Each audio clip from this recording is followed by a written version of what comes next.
Salam əziz şagirdlər və abituriyentlər.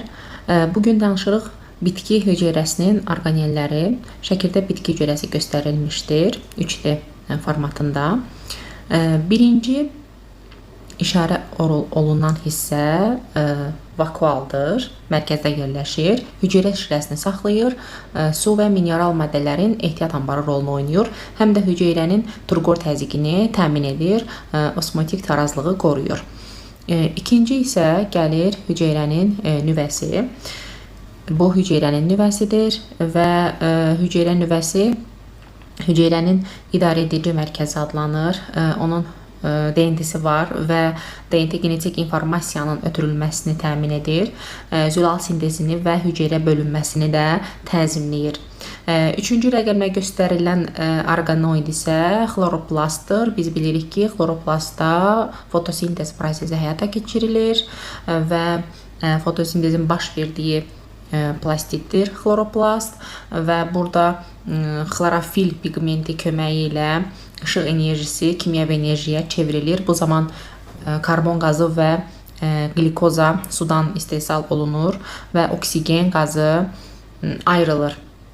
Daha sonra biz burada mitoxondriləri görə bilərik. Mitoxondrilər 9, 10, 11-ci rəqəmlə göstərilənlərdir. Narıncı rəngdə işarə olunmuşdur. Mitoxondrilər bunlardır. Mitoxondrinin funksiyası nədir? Hüceyrə tənəffüsünün əsas mərkəzidir. Burada ATF sintez olunur və ATF sintez olunaraq hüceyrə enerji ilə təmin olunur. Yəni hüceyrənin enerji təminatı mitoxondri sayəsində həyata keçirilir. Daha sonra hüceyrə divarı burada biz görə bilərik. 12-ci rəqəmlə işarə olunan bu hüceyrə divarıdır. Burada göstərilən hüceyrə divarıdır və hüceyrə divarı bitkidə selülozadan təşkil olunmuşdur. Bu bitkinin möhkəm qoruyucu qişasıdır. Hüceyrəyə forma verir. Gördüyümüz kimi hüceyrənin forması burada hal-hazırda var. Mexaniki dayaqlığını qoruyur və həddindən artıq su qəbulunun qarşısını alır. 13-cü rəqəmlə göstərilən hissə isə yaşıl rəngdə olan, bura isə sitoplazmadır və bura bütövlükdə sitoplazmadır və sitoplazmanın içərisində orqanoidlər və ya orqanellər yerləşir.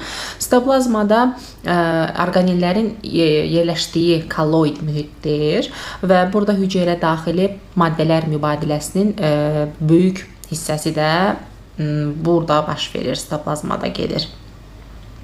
15-ci rəqəmlə göstərilən orqanoid isə dənəvər entoplazmatik şəbəkədir. Dənəvər entoplazmatik şəbəkənin üzərində ribosomlar yerləşmişdir. Diqqət edin, burada mavi rəngdə, biraz tünd mavi rəngdə dairəvi hissədə olanlar, bunlar ribosomlardır və dənəvər entoplazmatik şəbəkədə zülalların sintezi və daşınması həyata keçirilir.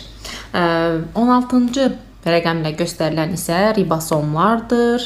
Burada göstərilmişdir və ribosomların da funksiyası məlumat RNT sayəsində amin tuşlarından zülal sintez etməkdir.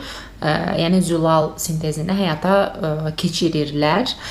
17-ci rəqəmlə göstərilən isə hamar entoplazmatik şəbəkədir. Hamar entoplazmatik şəbəkənin üzəri hamardır. Burada ribosomlar olmur. Lipidlərin sintezi həyata keçirilir və kalsium ionlarının saxlanılmasında da həmçinin hamar entoplazmatik şəbəkə iştirak edir. 18 isə nüvəcikdir. Nüvə haqqında dedik. 18 isə nüvəcikdir və 19 isə xromatinlərdir. Xromatinlər də DNT və histin zulallarından ibarətdir. Yəni xromosoma çevrilməmiş halıdır xromatin, yəni saf şəkillidir gördüyünüz kimi və burada genetik informasiya saxlanılır. Hüceyrə bölünməsi zamanı isə xromosomlara çevrilir. Xromatit xromosoma çevrilir.